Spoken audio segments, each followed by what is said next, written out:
Russian researchers in the late 1940s kept 5 people awake for 15 days using an experimental gas-based stimulant. They were kept in a sealed environment to carefully monitor their oxygen intake so the gas didn't kill them, since it was toxic in high concentrations. This was before closed-circuit cameras, so they had only microphones and 5-inch thick glass porthole-sized windows into the chamber to monitor them.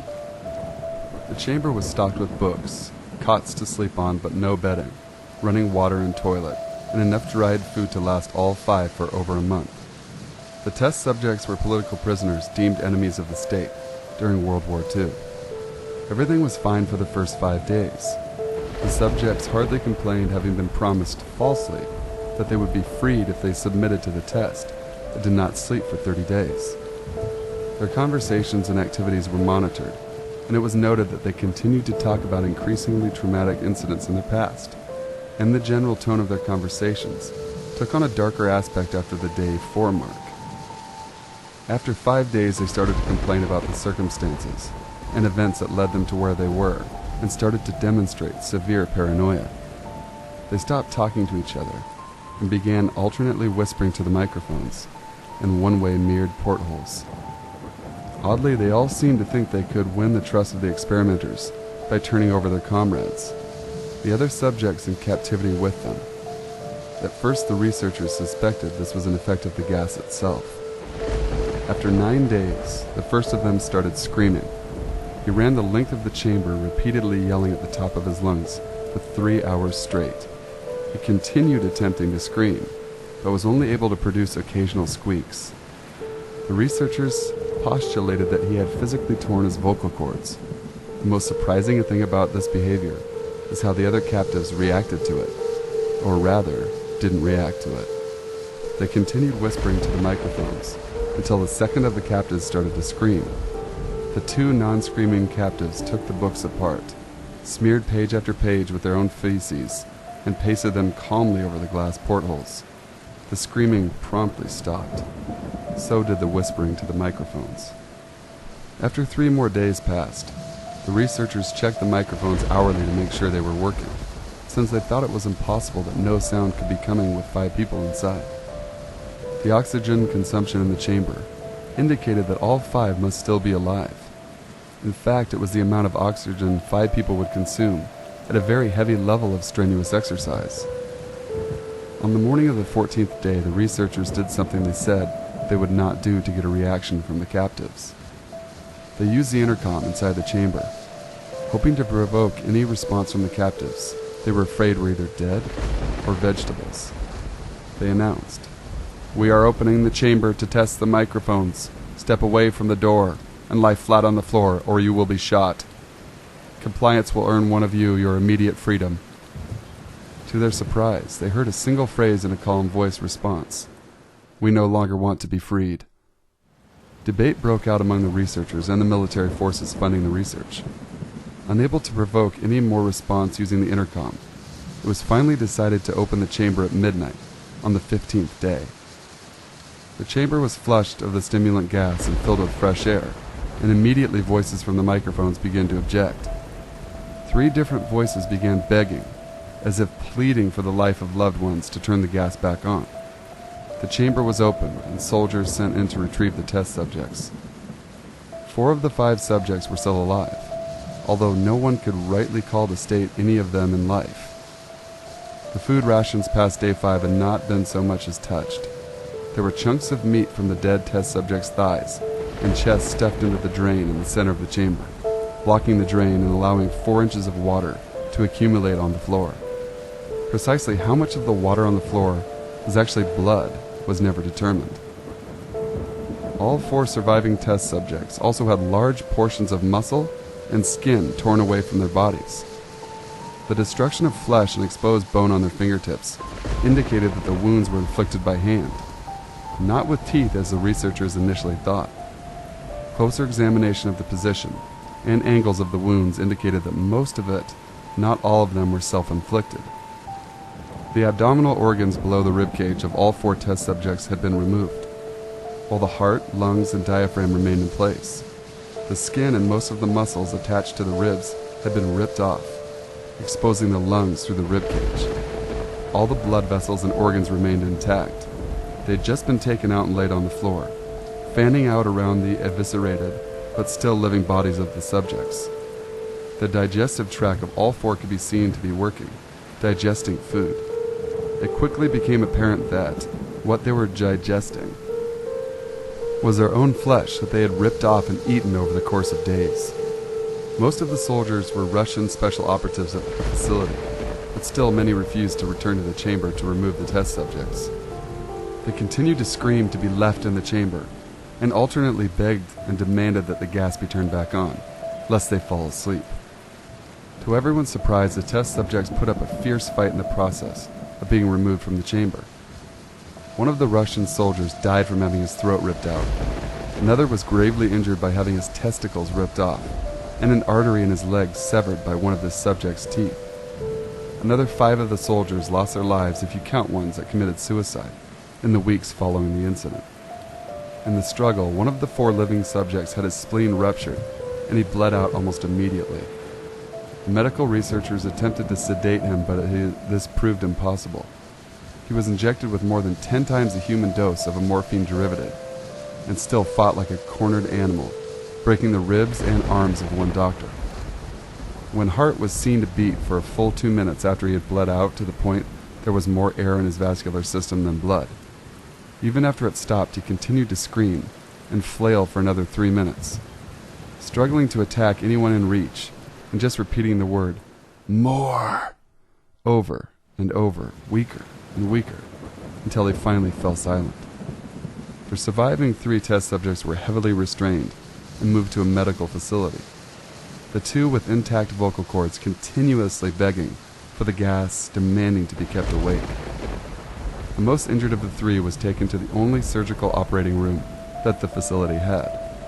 In the process of preparing the subject to have his organs placed back within his body, it was found that he was effectively immune to the sedative they had been giving him to prepare him for the surgery.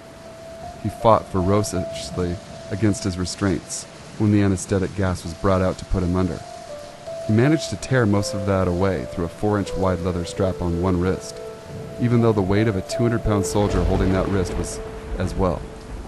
It took only a little more anesthetic than normal to put him under, and the instant his eyelids fluttered and closed, his heart stopped. In the autopsy of the test subject that died on the operating table, it was found that his blood had tripled the normal level of oxygen. His muscles that were still attached to the skeleton were badly torn, and he had broken 9 bones in his struggle to not be subdued. Most of them were from the force his own muscles had exerted on them. The second survivor had been the first of the group of 5 to start screaming. His vocal cords destroyed, he was unable to beg or object to surgery, and he only reacted by shaking his head violently in disapproval when the anesthetic gas was brought near him. He shook his head yes when someone suggested, reluctantly, they try the surgery without anesthetic, and did not react for the entire 6-hour procedure of replacing his abdominal organs and attempting to cover them with the remaining part of his skin.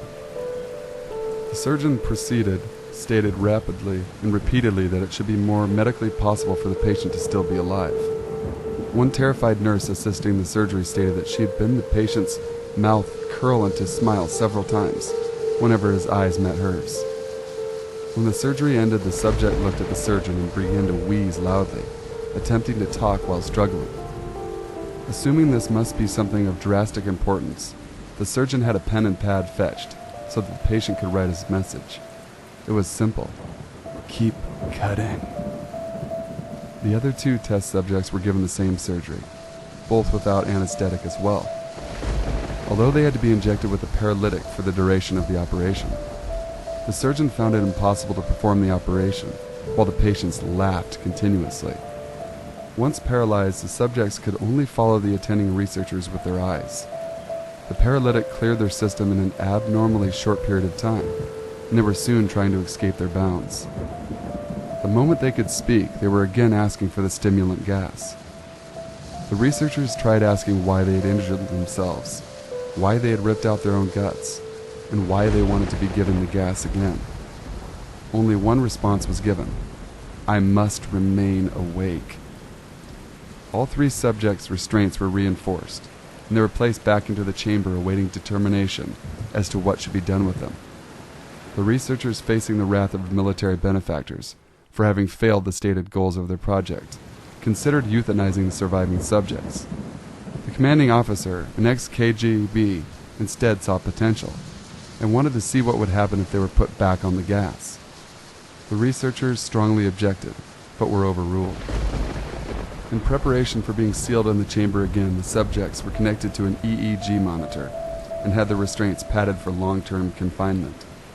To everyone's surprise, all 3 stopped struggling the moment it was let slip that they were going back on the gas. It was obvious that at this point all 3 were putting up a great struggle to stay awake. One subject that could speak was humming loudly and continuously. The mute subject was straining his legs against the leather bounds with all his might, first left, then right, then left again for something to focus on. The remaining subject was holding his head off his pillow and blinking rapidly. Having been the first to be wired for EEG, most of the researchers were monitoring his brainwaves in surprise. They were normal most of the time, but sometimes flatlined inexplicably. It looked as if he was repeating suffering brain death before returning to normal. As they focused on paper scrolling out the brainwave monitor, only one nurse saw his eyes slip shut at the same moment his head hit the pillow. His brainwaves immediately changed to that of deep sleep, then flatlined for the last time as his heart simultaneously stopped. The only remaining subject that could speak started screaming to be sealed in now. His brainwaves showed the same flat lines as one who had just died from falling asleep. The commander gave the order to seal the chamber with both subjects inside, as well as 3 researchers.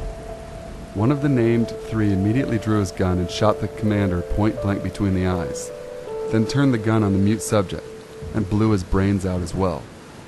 He pointed his gun at the remaining subject, still restrained to a bed as the remaining members of the medical and research team fled the room. "I won't be locked in here with these things. Not with you," he screamed at the man strapped to the table. "What are you?" he demanded.